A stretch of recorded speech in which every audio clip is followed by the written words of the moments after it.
नमस्कार दोस्तों, स्वागत है आपका। इस जो भाग है, ये जो हमारी सीरीज़ है, उसमें हम ऐसे लोगों की चर्चा करते हैं जिन्होंने हमसे कुछ अनुभव शेयर किए हैं, और ये जो लोग हैं वो हमारे सब्सक्राइबर परिवार के ही लोग हैं। दोस्तों, आज का जो अनुभव है वो दिल्ली की एक दीदी जी हैं, उन्होंने हमसे कहा था। और वो ये कहती है दोस्तों कि उनके जो हस्बैंड है वो इस दुनिया से चले गए थे, और वो अपने हस्बैंड के लिए बहुत ही ज़्यादा दुखी थी। दोस्तों, उनको ऐसे लग रहा था कि अगर उनका बच्चा नहीं होता, उनके 2 बच्चे हैं, अगर उनके बच्चे नहीं होते तो वो खुद भी आत्महत्या कर लेती। वो इतना दुखी थी दोस्तों, और वो उन्होंने बहुत सारी चीज़ें मुझसे कही, और मैंने जितना हो सके उनको कहने की कोशिश की दोस्तों। और उसके बाद मैंने यही कहा था कि आप ज़्यादा से ज़्यादा ध्यान करने की कोशिश करें। मुझे लगता है कि ये तकरीबन 2 से ढाई महीने पहले की बात है, लेकिन हाल ही में उनका एक मुझे मैसेज आया और उन्होंने कुछ बातें कही दोस्तों, जो मैं आपसे कहना चाहता हूँ। देखिए दोस्तों, ये जो अनुभव है वो सारे लोगों के मतलब हम समझ सकते हैं कि जीवन में जो हमारा छूट गया है इंसान, वो किस तरह से हमें प्यार करता है या फिर वो किस तरह से होता है। वो हमसे ये कहती है कि उन्होंने ध्यान वगैरह वो करती थी, और तकरीबन वो ये कहती है कि वो तकरीबन आधा से पौना घंटा रोज़ ध्यान करने की कोशिश करती थी। पहले पहले वो ये कहती है कि 1 महीना उनसे ठीक नहीं हो पा रहा था, लेकिन बाद में उन्होंने जो शेड्यूल था वो ज़रा भी नहीं बदला, और जब उन्होंने एक ही टाइम डिसाइड किया और वो वहाँ पर ठीक से ध्यान करने लगी।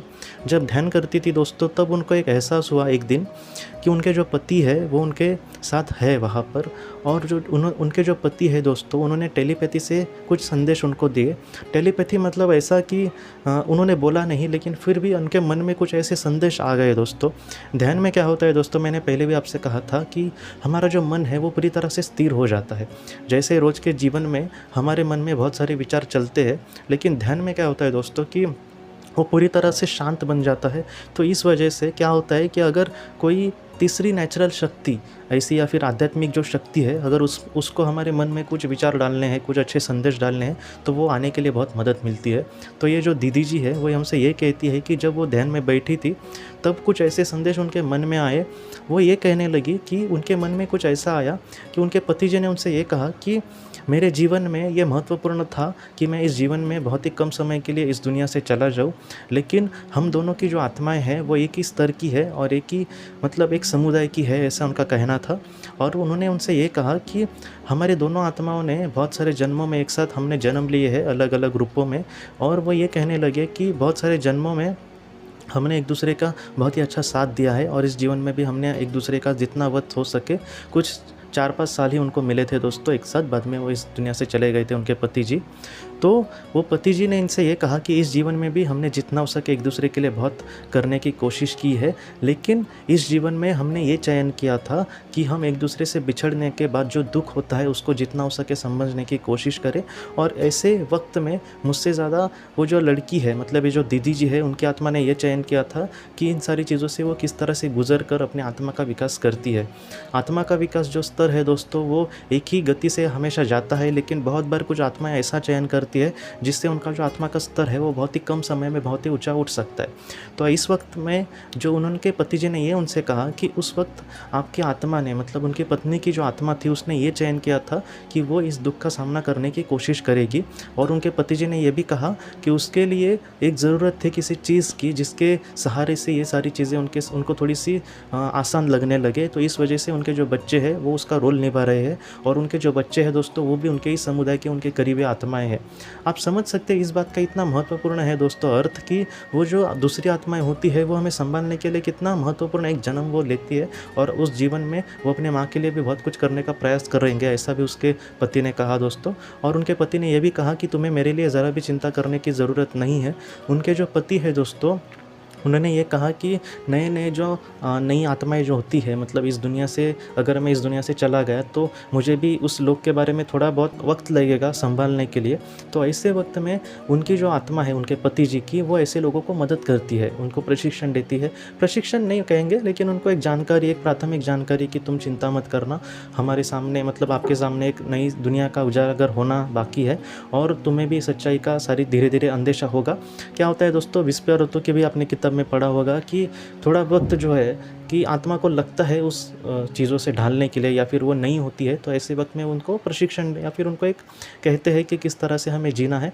मतलब क्या दोस्तों कि इस दुनिया से जो नई आत्माएं जाती है तो उनको थोड़ा बहुत वो संभलने की कोशिश करते हैं, उनको मदद करने की कोशिश करते हैं। तो फिलहाल वो ये कह रहे थे कि आत्मलोक में वो ऐसा कुछ कर रहे हैं, और उन्होंने अपने पत्नी को कहा कि मैं एक यहाँ पर बहुत ही अच्छा काम कर रहा हूँ और ये काम करने से मुझे सुकून मिल रहा है, लेकिन मेरे लिए तुम ज़रा भी चिंता मत करना।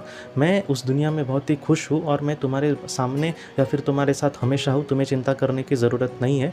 ये इस जन्म की बात है, लेकिन अगले बहुत सारे जन्मों में हम एक दूसरे के साथ बहुत ही अच्छी ज़िंदगी बिताएंगे, ये मुझे दिख रहा है, ऐसे उनके पति ने कहा दोस्तों।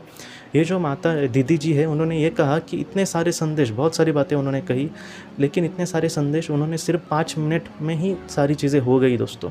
तो आप समझ सकते हैं दोस्तों कि हमें कभी कभी लगता है कि वहाँ पर भी वक्त ऐसे ही ढलता है, क्या ऐसा नहीं होता। वहाँ पर बहुत ही कम वक्त में पृथ्वी के मतलब हम बहुत सारे, हमें लगेगा कि 3-4 घंटे हो गए या फिर कम से कम 1 घंटा हुआ होगा, लेकिन उन्होंने 5 मिनट में ही ये संदेश इतने क्लियर थे दोस्तों कि उन्होंने ये कहा है कि ऐसा अनुभव उनको कभी भी नहीं हुआ था और उसके बाद भी नहीं हुआ दोस्तों।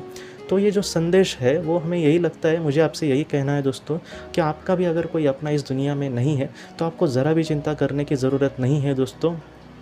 ये जो अनुभव है वो हमें यही सिखाते हैं कि हमारे जो अपने हैं वो हमेशा हमारे साथ है। हमारे सामने आज जो भी दुख आया है उसके पीछे कुछ ना कुछ वजह होगी जिसके वजह से वो चीज़ें हो रही है, लेकिन इसके लिए हमेशा हमें दुखी रहने की ज़रूरत नहीं है। जिससे हम सच्चा प्यार करते हैं वो हमसे कभी भी दूर नहीं जा सकता। हाँ, कुछ वक्त के लिए वो हमसे थोड़ा सा दूर गया है, लेकिन वो हमेशा हमसे बिछड़ा नहीं है दोस्तों। वो ज़रूर हमारे साथ एक दिन हम बहुत ही अच्छे से उसके साथ ज़िंदगी बिताएंगे, लेकिन फ़िलहाल जो हमारे सामने जीवन है उसको हमें अच्छे से जीने की कोशिश करना होगा और इसी तरह से हमें आगे बढ़ने की कोशिश करनी होगी और अपने जीवन का दोस्तों सार्थक करना होगा।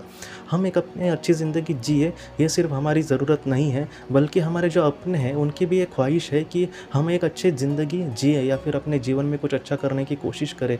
इन सारी चीज़ों से अगर हम सफल होते हैं दोस्तों तो हमें जितनी अच्छी खुशी मिलेगी उससे बहुत ज़्यादा खुशी हमारे जो अपने हैं उनको मिलेगी।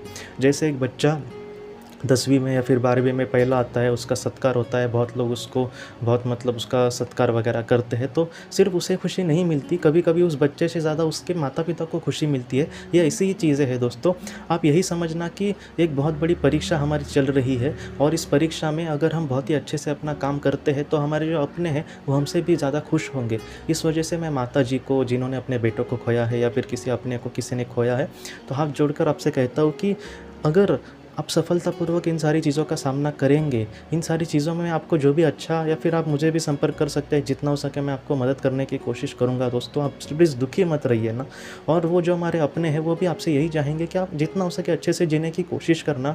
अगर इन सारी चीज़ों का हम सफलतापूर्वक सामना करते हैं और उसमें अगर कामयाब भी होते हैं दोस्तों, तो हमसे ज़्यादा खुशी उनको होगी और वो बहुत ही अच्छे से हमारा स्वागत करेंगे। लेकिन जितना हो सके हमें सफलता परिस्थिति का सामना करने की हमें कोशिश करनी होगी दोस्तों।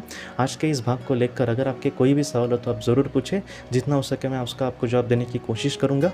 हम अपने अगले वीडियो में मिलते हैं। आप अपने परिवार का ख्याल रखना। आपका बहुत बहुत धन्यवाद। ज़िंदगी की रोशनी ये संस्था ऐसे लोगों के लिए काम करती है जिन्होंने किसी अपने को खोया है या फिर जो लोग अपनी ज़िंदगी में बहुत ही ज़्यादा दुखी है। जो लोग इस संस्था से जुड़ते हैं उनको तकरीबन 50 किताबें भेजी जाएगी उनके व्हाट्सएप पर या फिर ईमेल पर। ये किताबें आत्मलोक या फिर मौत के बाद हमारे साथ क्या होता है, इन सारी चीज़ों की आपको पूरी तरह से जानकारी देगी। और इसके साथ साथ आपको एक पास्ट लाइफ रिग्रेशन थेरेपी की ऑडियो भी भेजी जाएगी। इस ऑडियो की मदद से आप घर बैठे अपने पास्ट लाइफ रिग्रेशन करने की कोशिश कर सकते हो। बहुत लोग पास्ट लाइफ रिग्रेशन थेरेपिस्ट के पास किसी कारण के वश नहीं जा सकते, तो ऐसे लोगों के लिए मदद के लिए ये ऑडियो तैयार की गई है। तो आप ज़रूर इस संस्था से जुड़े। इस संस्था से जुड़ने के लिए सामने जो व्हाट्सएप का नंबर दिया है आप कृपया उस पर संपर्क करें। आपका बहुत बहुत शुक्रिया।